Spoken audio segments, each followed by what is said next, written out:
Class 10 biology अति लघु।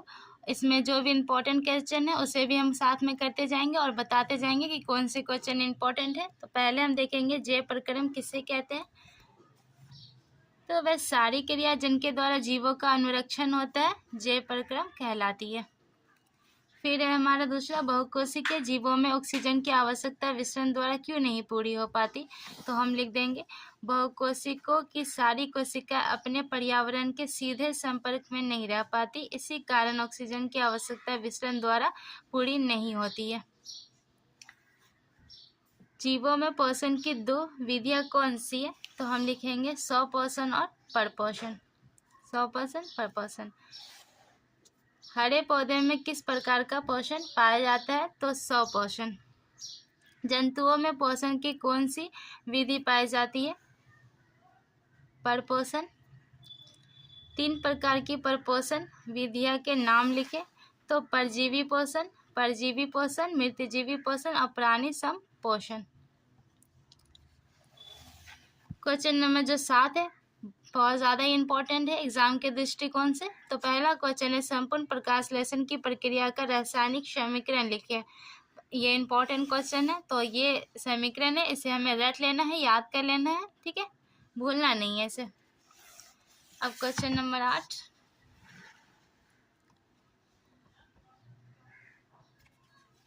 प्रकाश संश्लेषण की प्रक्रिया में उत्पाद के रूप में क्या बनता है। तो क्या बनता है। तो प्रकाश संश्लेषण की प्रक्रिया में उत्पाद के रूप में हमें मिलता है ऑक्सीजन गैस। फिर है प्रकाश संश्लेषण की प्रक्रिया हरित लवक या क्लोरोप्लास्ट में ही क्यों होता है। तो क्यों होता है। तो हम लिख देंगे क्योंकि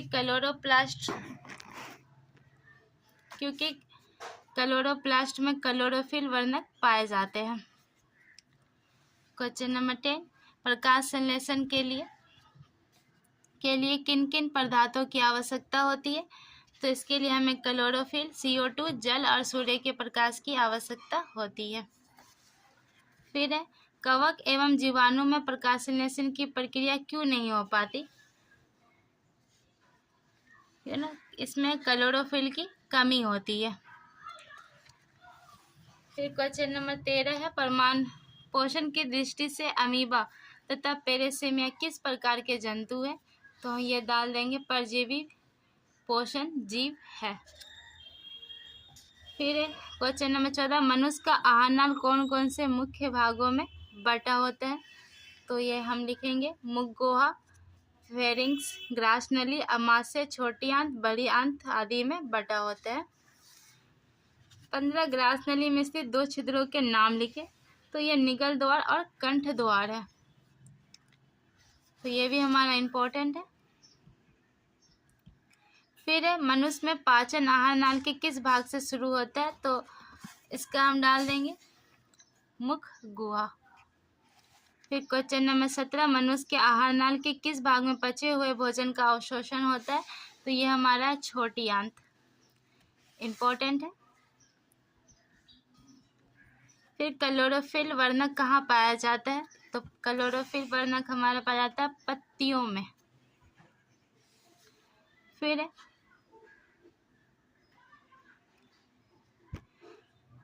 प्रकाश संश्लेषण प्रक्रम द्वारा पौधे क्या निर्माण करते हैं। तो यह हम निर्माण करते हैं कार्बोहाइड्रेट, ऑक्सीजन और ऊर्जा का निर्माण करते हैं।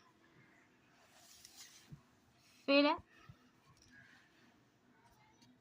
मृतजीवी को क्या कहा जाता है। तो मृतजीवी को हम कहते हैं अपघटक। फिर है हमारा जिस जीव के शरीर से परजीवी अपना भोजन प्राप्त करते हैं वह क्या कहलाते हैं। वो कहलाते हैं पोषी।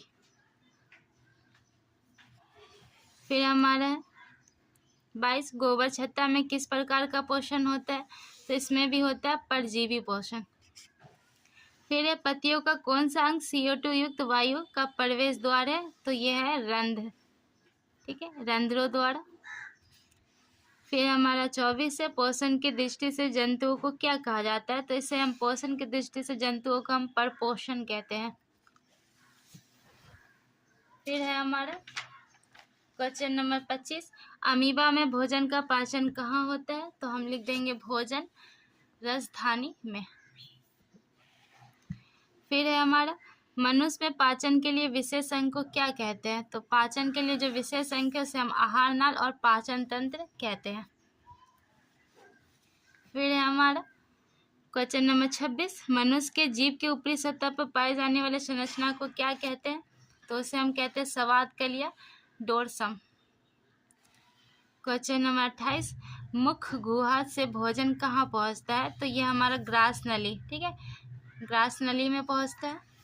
फिर है ग्रास नली के दीवार में तरंग की तरह होने वाली सिकुड़न एवं फैलाव को क्या कहते हैं? तो इसे हम लोग कहते हैं पेरिस्टलिसस, पेरिस्टलिसस। अब हमारा क्वेश्चन नंबर है 30, भोजन में मौजूदा प्रोटोन को पेप्टोन में कौन सा एंजाइम परिवर्तित करता है? तो ये हमारा जो करने वाला है पेप्सिन, पेप्सिन। क्वेश्चन नंबर 31, आहार नाल के सबसे लंबे भाग को क्या कहते हैं? जिसे हम कहते हैं छोटी आंत, छोटी आंत। फिर क्वेश्चन नंबर 32, शरीर की सबसे बड़ी ग्रंथि क्या है? तो शरीर की जो सबसे बड़ी ग्रंथि है वो है यकृत, लीवर। फिर है हमारा 33, पाचन की क्रिया कहाँ पूर्ण होती है? तो पाचन की क्रिया कहाँ पूर्ण होती है? तो हम यहाँ लिख देंगे छोटी आंत में पूरी होती है। फिर है छोटी आंत एवं बड़ी आंत के जोड़ पर अवस्थित नली को क्या कहते हैं? तो छोटी आंत और बड़ी आंत के जोड़ पर जो अवस्थित नली है उसे हम कहते हैं सिकम। फिर है अपचा भोजन स्थायी तौर पर कहाँ संचित रहता है? तो बड़ी आंत में।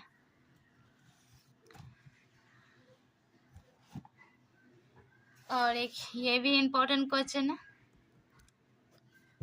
लीवर की सबसे बड़ी ग्रंथि क्या है? तो यकृत है। लघु के क्वेश्चन आंसर को हल करेंगे तो पहला जो भी इम्पोर्टेंट है उसे भी हम समझा देंगे। तो पहला देखिए, जीवों के लिए पोषण क्यों अनिवार्य है? तो हम लिखेंगे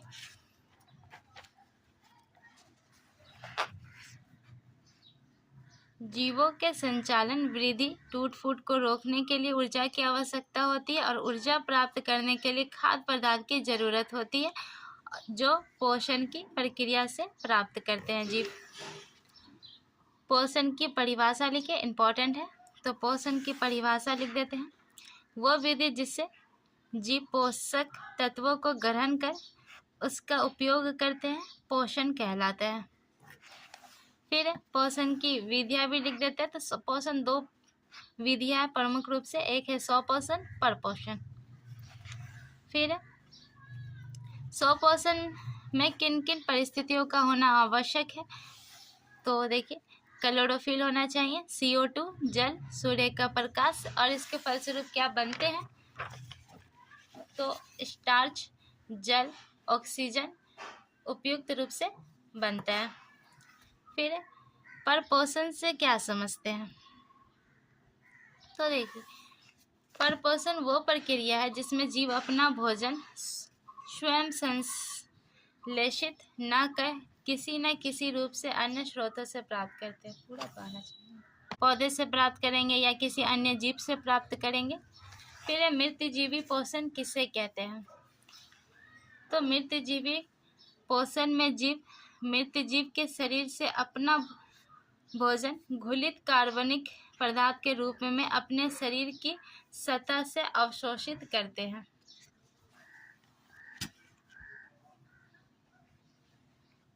फिर है हमारा परजीवी पोषण क्या है? तो लिख देंगे हम, परजीवी पोषण में जीव दूसरे प्राणी के संपर्क में अस्थायी या अस्थायी रूप से रहकर अपना भोजन प्राप्त करते हैं। फिर प्राणी संपोषण जीव किसे कहते हैं? तो वैसा जीव जिसमें प्राणी अपना भोजन ठोस या तरल के रूप में जंतुओं के भोजन ग्रहण करने की विधि द्वारा ग्रहण करता है, प्राणी संपोषी कहलाता है। प्रकाशलेशन से आप क्या समझते हैं? तो देखिए, वो प्रक्रिया जिस प्रक्रिया के द्वारा पौधे अपना भोजन तैयार करते हैं उस मूलभूत प्रक्रिया को प्रकाश संश्लेषण कहते हैं। पत्तियों के प्रकाश संश्लेषी अंग क्यों कहा जाता है? तो पत्तियों को प्रकाश संश्लेषी अंग क्यों कहा जाता है? तो क्लोरोप्लास्ट में क्लोरोफिल वर्णक पाए जाते हैं।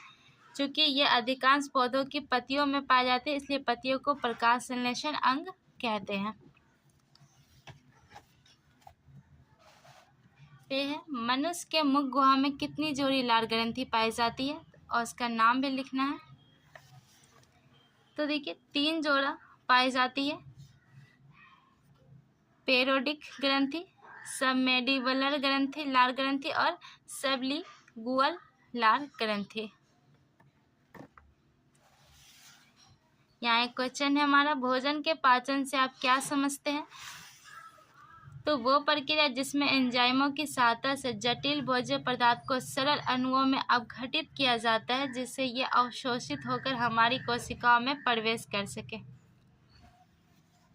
मनुष्य के आमाशय कितने भागों में बटा होता है, उनके नाम लिखें। तो ये 4 भागों में बटा है, कार्डियक, पाइलोरिक, पुंडिक, जठर ग्रंथि। मनुष्य की छोटी आंत की लंबाई कितनी होती है और छोटी आंत के 3 भागों के नाम भी लिखने हैं। तो देखिए 3 भाग है, ग्रहणी, जेजनम और इलियम, और इनकी लंबाई होती है 5.5 मीटर, 18 फीट लंबी होती है। क्लास 10 बायोलॉजी दीर्घ-उत्तरीय प्रश्न है और इसमें जो इम्पोर्टेंट है उसे भी बता दिया जाएगा और फिर हम इसे अच्छे से समझेंगे, ठीक है, लिखित रूप से समझाया जाएगा। तो पहला पोषण किसे कहते हैं? जीवों में होने वाले विभिन्न पोषण विधियों का उल्लेख करें। तो देखिए ये हमारा क्या है, इम्पोर्टेंट है, इसे हम इम्पोर्टेंट डाल सकते हैं। तो देखिए पोषण किसे कहते हैं, पहले हम वो लिख लेंगे। तो वो विधि जिससे जीव पोषक तत्वों को ग्रहण कर उनका उपयोग करते हैं पोषण कहलाता है। और ये 2 विधियाँ हैं इनके, एक है स्वपोषण फिर परपोषण। फिर हम इसके परिभाषा लिख देंगे। जैसे स्वपोषण, ऐसे जीव भोजन के लिए अन्य जीवों पर निर्भर न रहकर अपना भोजन स्वयं संश्लेषित करते हैं, जैसे पेड़ पौधे। परपोषण, तो जीव अपना भोजन स्वयं संश्लेषित न कर किसी न किसी रूप से अन्य स्रोतों से प्राप्त करते हैं, जैसे कि एक भेड़िया छोटे जंतुओं को मारकर अपना भोजन प्राप्त करेंगे, तो बकरियां पौधे से अपना भोजन प्राप्त करेगी, ठीक है। फिर हमारा दूसरा क्वेश्चन है, प्रकाश संश्लेषण प्रक्रिया को संक्षेप में समझाइए। तो हम लिख देंगे, प्रकाश संश्लेषण प्रक्रिया वो प्रक्रिया है जिसमें पौधे सूर्य के प्रकाश की उपस्थिति में CO2 तथा क्लोरोफिल से संयोग कर भोजन तैयार करते हैं। तो ये एक रासायनिक प्रक्रिया है जिसमें मुख्य रूप से O2 मतलब ऑक्सीजन मुक्त होती है, और ये फॉर्मूला है जिसे हम डाल देंगे।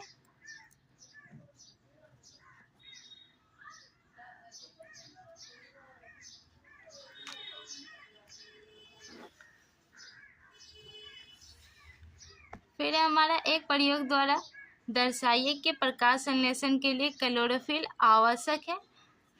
तो ये प्रयोग द्वारा समझा देंगे। तो एक कॉटन या कोलियस की चत्तीदार पत्तियों को तोड़े और उसकी हरी और सफ़ेद चत्तियाँ को रेखांकित करें और उस पत्ती को बीकर में रखें और पानी में डालकर कुछ देर उबालें, और उबालने के पश्चात उसे गर्म अल्कोहल या स्प्रिट में डाल अल्कोहल हरे रंग का हो जाता है, क्योंकि पत्ती में मौजूदा हरा वर्णक क्लोरोफिल पत्ती से निकलकर धीरे धीरे अल्कोहल में घुल जाता है। इसे हम समझा भी देते हैं।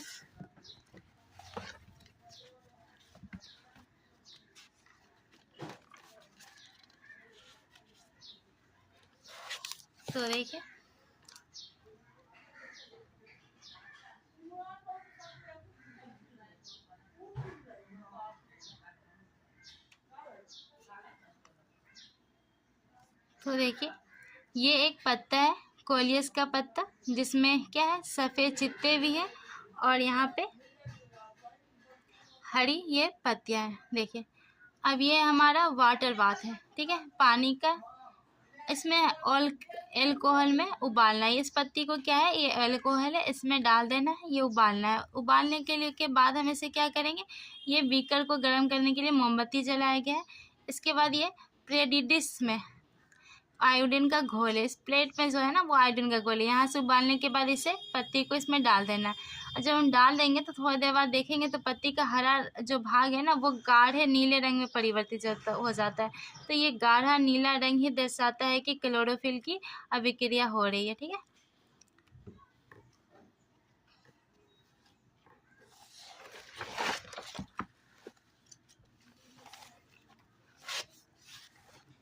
अब हमारा है प्रकाश संश्लेषण के लिए CO2 आवश्यक है, उसे साबित करने के लिए एक प्रयोग का वर्णन करें।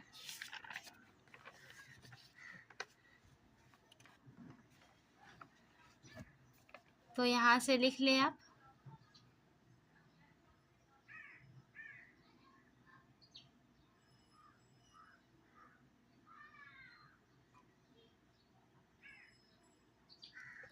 और इसे हम समझा भी देते हैं।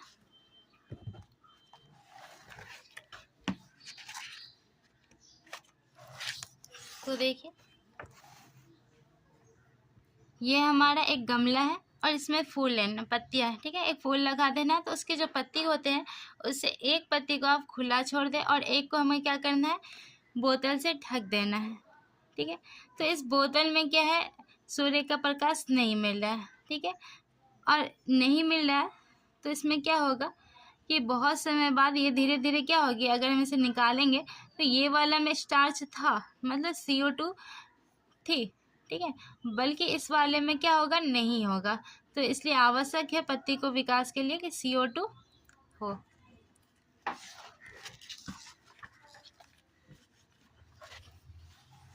अब अमीबा का भोजन क्या है, अमीबा में पोषण का वर्णन करें।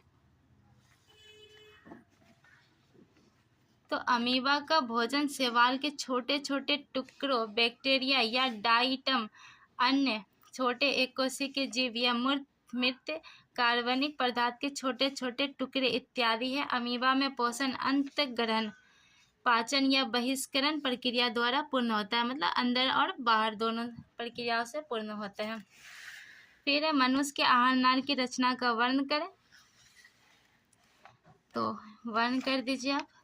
मनुष्य के आहार नाल की लंबाई 8 मीटर से 10 मीटर तक है और ये मुख-गुहा, फेरिक्स, ग्रासनली, अमाशय, छोटी आंत, बड़ी आंत में विभाजित होता है। मनुष्य के आहार नाल से संबंध लाल ग्रंथि, यकृत तथा अग्नाशय नामक पाचन ग्रंथि पाई जाती है। अब हमारा मनुष्य के आहार नाल में पाचन की क्रिया का वर्णन करें। तो मुख्य पाचन की क्रिया, जो पाचन की क्रिया होती है वह शुरू होती है, मुख से शुरू होता है, जहाँ पे दांत भोजन को चबा चबा कर छोटे टुकड़े में तोड़ते हैं और लार भोजन को गीला करके उसमें उपस्थित स्टार्च को तोड़ती है। फिर चबाया हुआ भोजन ग्रासनली और ग्रसनली नली के माध्यम से अन्न नाल में प्रवेश करता है और अन्न नाल के माध्यम से भोजन पेट में पहुंच जाता है और पेट में गैस्ट्रिक रस और एंजाइम भोजन को और छोटे छोटे अणुओं में तोड़ते हैं। छोटी आंत में पित्त रस और एंजाइम में अग्नाशय रस मिलाकर भोजन को पचाते हैं और बड़ी आंत में पानी और कुछ विटामिन का अवशोषण होता है और अवशिष्ट पदार्थ मल के रूप में बाहर निकलते हैं। तो मनुष्य के आहार नाल में पाचन की प्रक्रिया मुख से शुरू होकर बड़ी आंत तक पहुंचती है, जिसमें भोजन के छोटे छोटे अणुओं में तोड़ा जाता है ताकि शरीर उन्हें अवशोषित कर सके। मतलब कि बड़ी आंत में भोजन को लास्ट रूप से छोटे छोटे टुकड़े में तोड़ दिए जाते हैं।